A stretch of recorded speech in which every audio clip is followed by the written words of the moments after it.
How much is Iran selling in oil a day now? Somewhere short of 2 million. So it went from 300,000 barrels a day to 2 million barrels a day. That's about $80 billion that the Ayatollah has made because your administration refuses to enforce oil sanctions. No, we do enforce oil sanctions. Well, you do so terribly because the number has increased almost tenfold. You're saying it's a heavy cost. They went from 300,000 barrels a day to 2 million barrels a day. Where's the heavy cost? That's an extra 1.7 million barrels a day. That's $80 billion. True or false, 90% of Hamas's funding comes from Iran? No, not 90%. It is a large, it's Okay, how much is it amount. then? I don't know at this Of course, you're in charge of the damn region and you don't, what do you mean you don't know? At this exact moment, I can't tell you. All right, how because much of this Hezbollah's funding comes from Iran? Huge amount. It's about 90%. Both of those are about 90%. Ambassador Leaf, you are the administration's point person on the Middle East. How's that working out? I love my job, Senator. Have things in the Middle East gotten better or worse since Joe Biden became president? We have had a series of black swan events, so no doubt the region is in a very difficult state. Is your answer things have gotten worse? My answer is that a series of black swan events have crowded upon Have they gotten better? You're not suggesting things have gotten better, No, are you? I have not. In fact, they've gotten a lot worse. That's the nature of black swan. So it's black swans. You guys had nothing to do with it. It's not mistakes you made. It's just something that happened externally. Well, I think an assessment of the events of October 7th is still to be done. I can't speak to that. Okay, so did y'all make any mistakes that led to it? I'm not sure. All right, here's one. How about giving hundreds of millions of dollars to the Gaza Strip, much of which ended up in the hands of Hamas? Was that a mistake now that we saw what happened on October 7th? I'm going to defer to my colleague from USAID. I'm not aware of hundreds of millions of dollars going to Hamas from U.S. coffers. All right, how about $100 billion to Iran? Was that a mistake? I'm not sure what you're referring to, Senator. Well, you tell me, how much money has this administration flowed to Iran?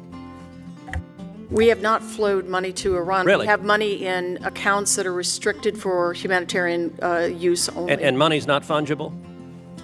This regime will always spend money on these kinds of activities, the proxy activities. When Joe Biden became president, how much was Iran selling in oil a day?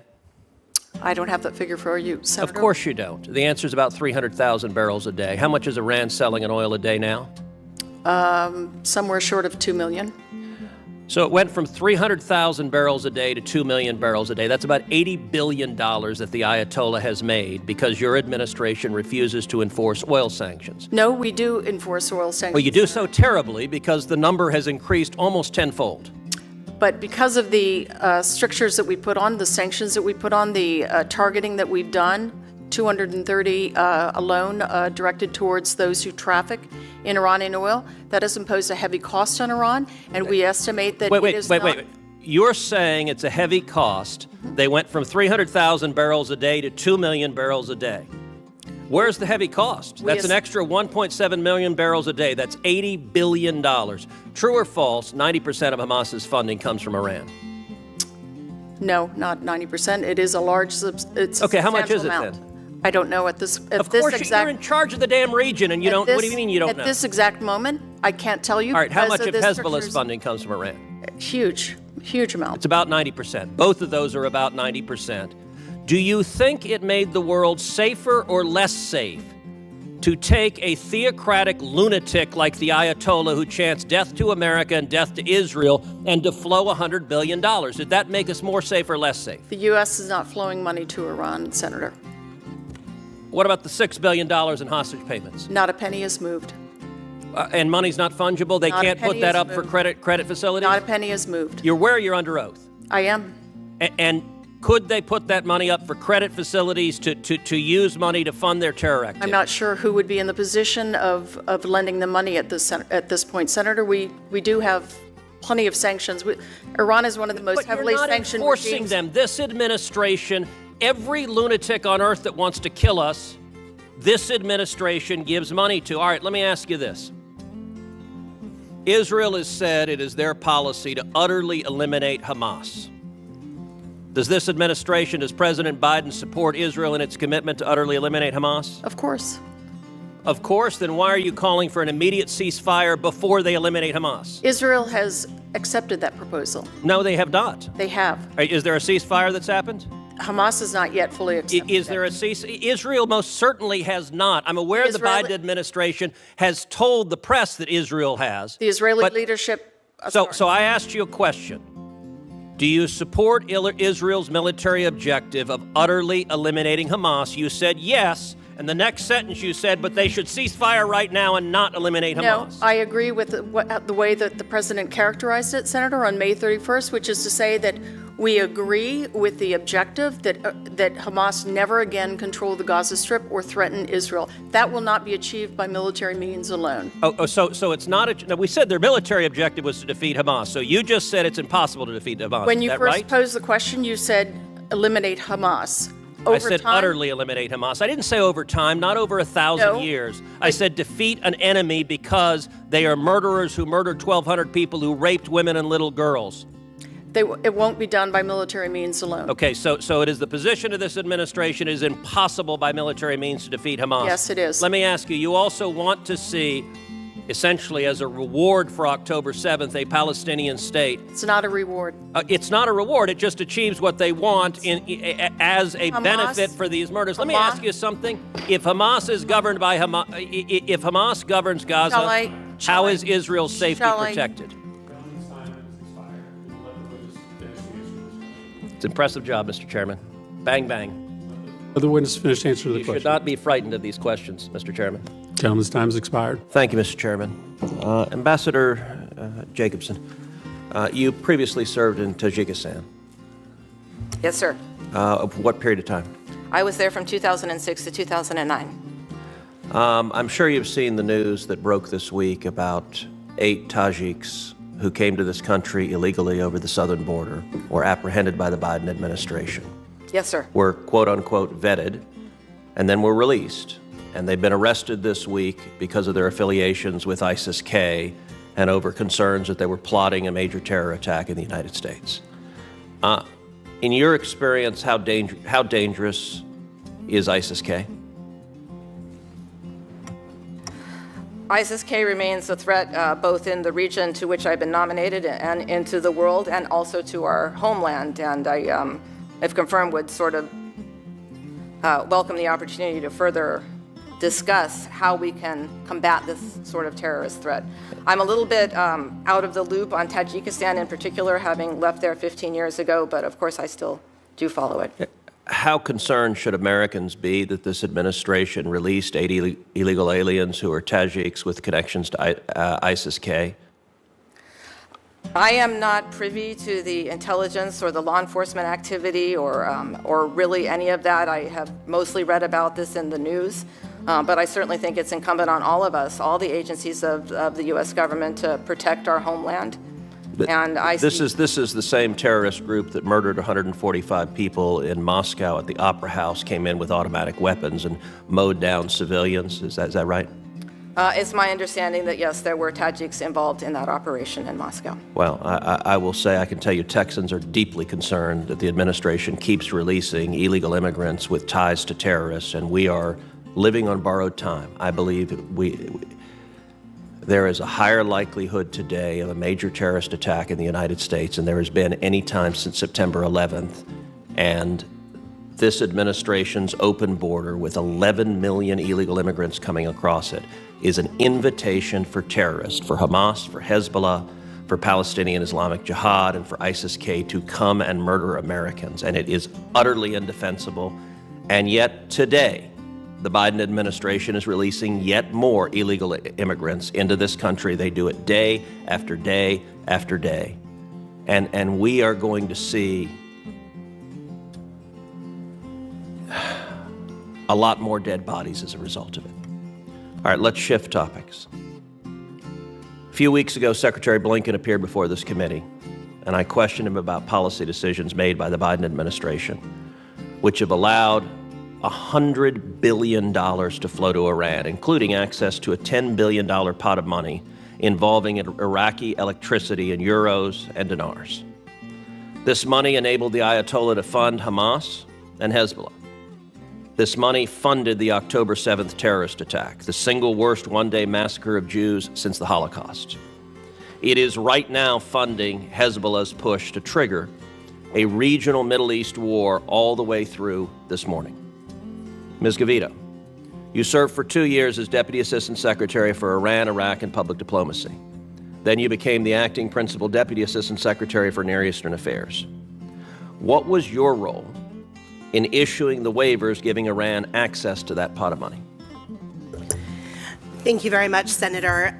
With regard to the $6 billion in question, the $10 billion, not the $6 billion, not the $6 billion in ransom. That's another problematic decision. Apologies. With regard to the electricity waivers, I, as Deputy Assistant Secretary, did not have a direct role in that particular decision. That being said, certainly was part of those discussions.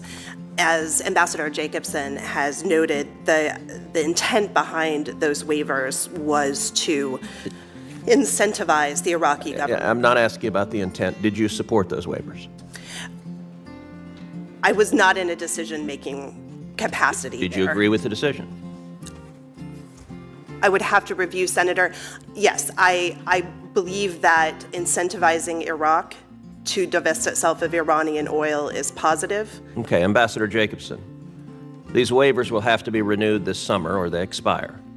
If confirmed, would you support reissuing those waivers? So I'd note that those waivers have spanned at least 2 administrations and been renewed 21 times since 2018, if I'm not mistaken. I take heart from the commitment of the government of Iraq to achieve energy independence by 2030. That's not an answer to the question. Would you support reissuing those waivers? Well, I don't think it would be up to me, and I would be more than interested in serving as part of the conversation. There is a consistent pattern in this administration of giving money to theocratic lunatics who want to murder us. $100 billion to the Ayatollah Khamenei is the single most catastrophic foreign policy decision of this administration. And today, this administration continues to refuse to enforce the oil sanctions, enriching the Ayatollah, funding Hamas, funding Hezbollah, funding those who are murdering Israelis and trying to murder Americans. How does it make sense to give billions and billions of dollars to theocratic lunatics who want to kill us?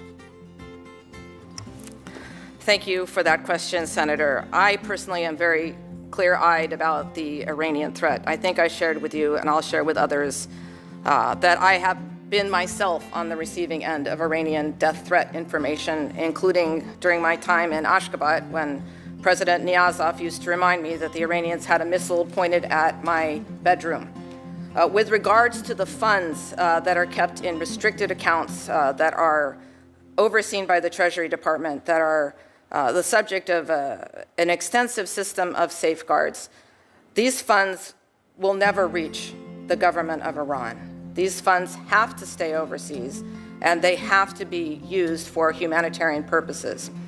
You could ask, doesn't that mean that it frees up money for their massive terrorism campaigns, which of course are heinous? And I would argue that Iran, unfortunately, is always going to focus on destabilizing activity over supporting the humanitarian needs of its own people. With regards to the sanctions, the administration hasn't lifted any sanctions, and as far as I know, it's implemented another 700 sanctions. But it refuses to enforce it. My time's expired, but the results are indisputable. And Iran has gone from selling 300,000 barrels a day of oil to selling 2 million barrels of oil a day. That is funding this war of terror against us. Thank you, Mr. Chairman. Mr. Shapiro, you've worked on Iran-related issues throughout this administration. You were on the team headed by Rob Malley, and you're now at the Defense Department. Meanwhile, the Biden administration has allowed the Iranian regime to build up a ghost fleet of tankers, which are third-country flagged tankers. That fleet grew from about 70 vessels at the beginning of the administration to almost 400 tankers today. The Iranian regime used that ghost fleet to ship over 1 billion barrels of oil and to make unaccountable tens, if not hundreds of billions of dollars.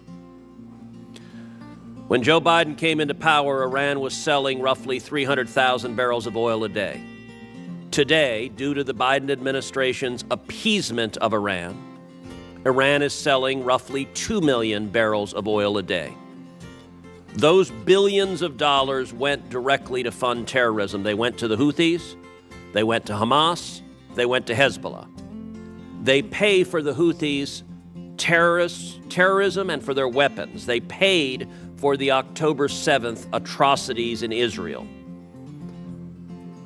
The Biden administration refused to meaningfully enforce our sanctions, and we're seeing the consequences with war in the Middle East. In your judgment, how has the Biden administration's appeasement of Iran and refusal to enforce sanctions against Iran, how has that worked out for the safety and security of Israel and the safety and security of America? Thank you, Senator. A number of the questions you raise about sanctions enforcement are the province of the Treasury Department, and I simply, on behalf of the Defense Department, will have to defer to my colleagues there. I will tell you that the subject of the hearing focuses on how we are responding to this particular threat of an Iranian-sponsored and backed organization, the Houthi. Before you arrived, we also spoke a bit about the U.S. response to other Iranian proxies. Okay, I had a question. How's this working out for the safety and security of Israel and the safety and security of America? You're not answering that question. The answer I can provide is that we are making very clear to Iran, through our posture in the region, through the assistance we provide to our partners, including Israel, in its need to defend itself, to our own responses when Iran and Iranian-backed organizations have targeted our personnel and tragically have killed 3 of our personnel, and in their sponsorship of the Houthi military strikes against free shipping in the Red Sea, that we will respond. And Iran with all respect, that's baloney. And the Ayatollah has heard the message. Let me ask you, how many Ghost Fleet vessels did the Biden administration sanction before October 7th?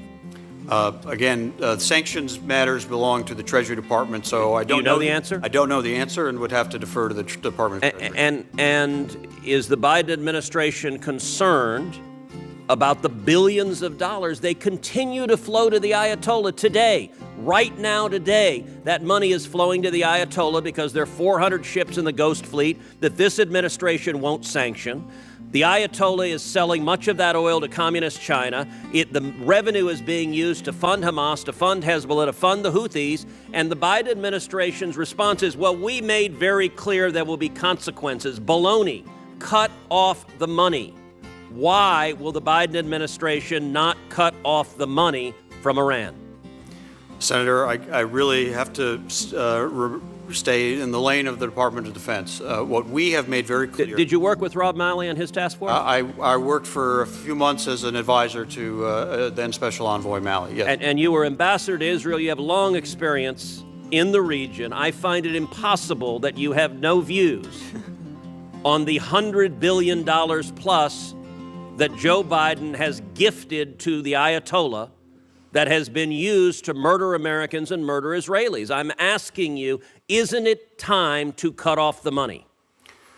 On behalf of the Defense Department, what I can say is that when we see Iran, which we do see on a daily and regular basis, supporting terrorism, providing weapons, providing intelligence, providing sponsorship and training to terrorist organizations, we make very clear to Iran that but not you only don't make clear. If they continue to have the money, you're not making it clear. If you say, here's $100 billion, but you know what? We're going to send you a stern letter. Well, that $100 billion is being used to fund weapons. Let me ask you, all right, and it's not just Iran, by the way, the Houthis. Listen, the Trump administration rightly designated the Houthis as a foreign terrorist organization. Within a month of taking office, what did the Biden administration do? Delisted the Houthis. Now, finally, last month, the Biden administration was forced to relist the Houthis and to designate them as a specially designated global terrorist group. How did it work out, delisting the Houthis for 3 years. Did they behave just quietly, or did they continue to be the terrorists they've been the whole time, even while the administration was trying to appease them? Some of this is Special Envoy Len King's province. What we have done, as the Houthis have demonstrated through their actions, that they are behaving as a terrorist organization, is not only that designation, but also the defensive operation of Operation Prosperity Guardian. So prior to January of this year, they weren't behaving as terrorists? They were not shooting at ships in the Red Sea until Were they terrorists November last year? of last year. Were the Houthis terrorists last year? They were designated as a designation that took. I'm asking you: is it DoD's view? Were the Houthis terrorists in 2023? Yes or no? They were a designated terrorist organization as of a few days ago, when it took office on February. And your delisting them was indefensible, and it's proven catastrophic.